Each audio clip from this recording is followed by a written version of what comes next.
Le saumon, c'est à 100 francs. 100 francs. Oui, le kilo. La pêche est l'activité principale de la région.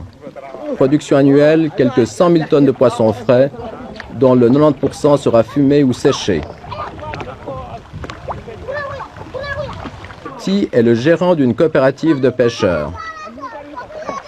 Je m'appelle Ousmane Kondo. Je suis fils d'un pêcheur, je suis âgé de 31 ans. Je suis né le 30 janvier 1944.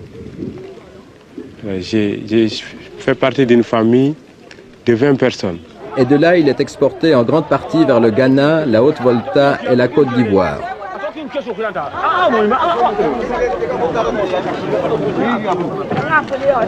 Du Mali, après le coton, l'élevage et les arachides. Mais 3 années consécutives de sécheresse sont venues modifier les données du problème. Pour gagner des devises, le gouvernement a choisi plutôt la consommation intérieure. Les pêcheurs dans cette région sont nomades. Ils suivent les mouvements du poisson le long du fleuve et vivent pendant certaines périodes dans des campements. Les véhicules de la coopérative doivent donc sillonner les rives du fleuve pour récolter la pêche des coopérateurs. Aujourd'hui, la coopérative est à Wondo Kamina. Ça, c'est la production de 5 pêcheurs. C'est pas beaucoup, non? Non, c'est pas beaucoup par rapport au mois passé, les 16 février, un seul pêcheur pourrait nous donner 400-500 kilos. C'est pas une bonne saison maintenant. Oui, la saison est bonne, mais il y a le problème de lune. Il y a aussi le problème de barrage de Markala qui relâche chaque fois l'eau, ça dérange le poisson. Voilà. Tous les mois, du 1er au 16, pendant la lune, on gagne assez de poissons. Alors du 16 au 30, on gagne moins. Bon, alors quels sont ces poissons Ça, c'est composé du capitaine. Vous voyez, ça, c'est ce qu'on appelle le saumon. Ça, c'est le polio. Ça, c'est le capitaine. Ça, on a ce qu'on appelle les crocotos. Il y a aussi le galia. Et vous l'achetez à combien, ce poisson? Le saumon, c'est à 100 francs.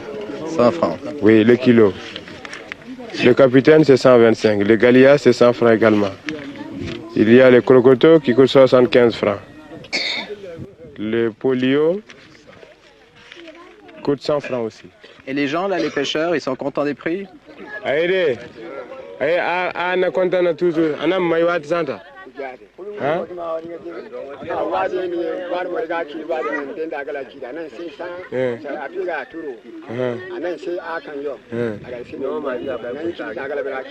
Il dit qu'ils ne sont pas toujours contents parce que les poissons, les prix, ça varie. Quand ça baisse, quand les prix montent, ils demandent à la coopérative de monter. Quand ça baisse aussi, ça baisse. C'est toujours comme ça, flotte. Il n'y a pas un prix fixe pour les poissons. Est-ce que vous pourriez nous décrire la journée habituelle d'un pêcheur, la journée type d'un pêcheur? Oui, bien sûr, parce que les pêcheurs, pendant la journée, le matin, d'abord, ils préparent. Quand il revient de la pêche, il donne le poisson à sa femme. C'est à la femme d'éventrer le poisson, les fumer, les chercher les petites espèces. Alors, quand il y a la coopérative de pêcheurs est là, parfois on n'a pas besoin de fumer ou de chercher, on vend directement à la coopérative de poissons frais. Alors, il se repose de 9h30 à midi. À partir de 14h maintenant, jusqu'à 14h d'ailleurs. À partir de 14h, il s'élève, il prépare son filet. Alors il retourne sur le fleuve. Là, il va placer son filet. Ici, c'est le filet flottant. Il suit le filet pendant toute la nuit, jusqu'à l'aube. Les femmes semblent particulièrement beaucoup travailler. Oui, elles travaillent, elles filment le poisson, elles le cherchent. Elles vont souvent, parfois d'ailleurs, avec le mari à la pêche. Il y a des femmes aussi qui même cultivent. Ici, elles font des tomates, des oignons, de tout ça dans le campement ici. Elles s'occupent de leur famille, préparent la cuisine, tout le travail d'une ménagère en plus du travail de pêcheur. Oui, ok.